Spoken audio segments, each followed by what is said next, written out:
This channel does not promote any violent, harmful, or illegal activities. All content provided by this channel is meant for an educational purpose only. Top quality और consistent performance के लिए सिर्फ silver pumps नाम याद रखना। ভুয়ো customs officer সেজে কোটি টাকার প্রতারণা।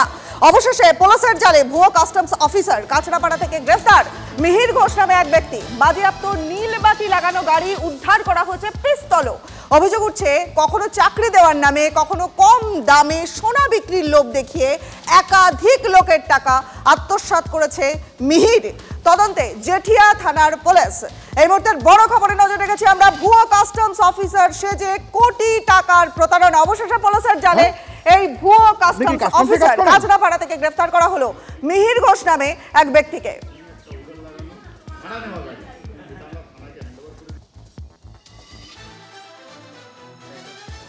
কাউকে চাকরি পাইয়ে দেবে কাস্টমে, আবার কাউকে অল্প পয়সায় সোনা বিক্রি করবে এমন অছিলায় লক্ষ লক্ষ টাকা হাতিয়ে নিয়েছে কাঁচরাপাড়া জোনপুর এলাকার এই এলাকার বাসিন্দাদের কাছ থেকে।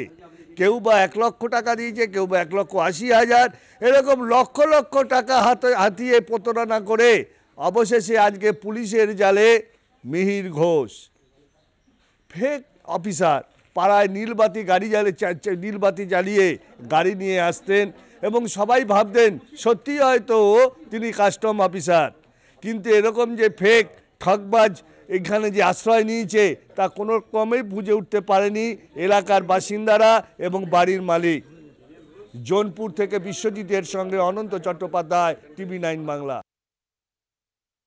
আমরা মানে 1,80,000 দিয়েছি দুজন মিলে, মানে উনাকে বলেছিল কাজ দেবে বলে, কিন্তু এখন এখানে স্টেটমেন্ট দিচ্ছে যে উনি ওনাকে বলেছিল যে আপনাকে গোল্ড দেবো কম দামে। এই বলে আমি যেহেতু কাস্টমে রয়েছি, আমাদের এই সব ধরা পড়ে বেআইনিভাবে, তো আপনাদের এখানে আপনাদের সাথে কথাবার্তা বলে ভাল লেগেছে, ইনাকে বলে ওনার থেকে টাকাটা নেয়। তো উনি আমাকে বললো যে কিছু টাকা আমাকে ধার দিবি, আমি ইনাকে ধার দিয়েছিলাম, ইনি ধার নিয়েছিল আমার থেকে 1 লাখ টাকা। তো টোটাল ইনি 1,80,000 মিহির ঘোষকে মানে ট্রান্সফার করে অনলাইনের মাধ্যমে ফেক কাস্টম অফিসারকে। আমরা তো বললাম নীলবাতি নিয়ে গাড়ি ক্লাবের সামনে লাগাতো, ড্রাইভার আসতো, গাড়ি গ্যারেজে রাখতো, টাই কোট পরে যেত, যেমনি পুলিশ একটা হয় সেমনি আসতো। আমরা জানি ভালো লোক। হঠাৎ দেখছি একদিন ভোরবেলা এসে ছটার সময় সব পুলিশ রেড করেছে। রেড করে বলছে, পুলিশকে বলতে পারছি না, সব সিভিলে ছিল, এসে বলছে টাকা পয়সা মেরে এসছে, এর নামে ধরে নিয়ে যাবো। উনি কাস্টম অফিসার বলে ভাড়া এসেছিল। কার বাড়িতে? মানে আমার বাড়িতে। আচ্ছা, তারপরে এইবার উনি কাস্টমার 1 মাস পর খুঁজ পেল কেউ মানে ফেক কাস্টমার।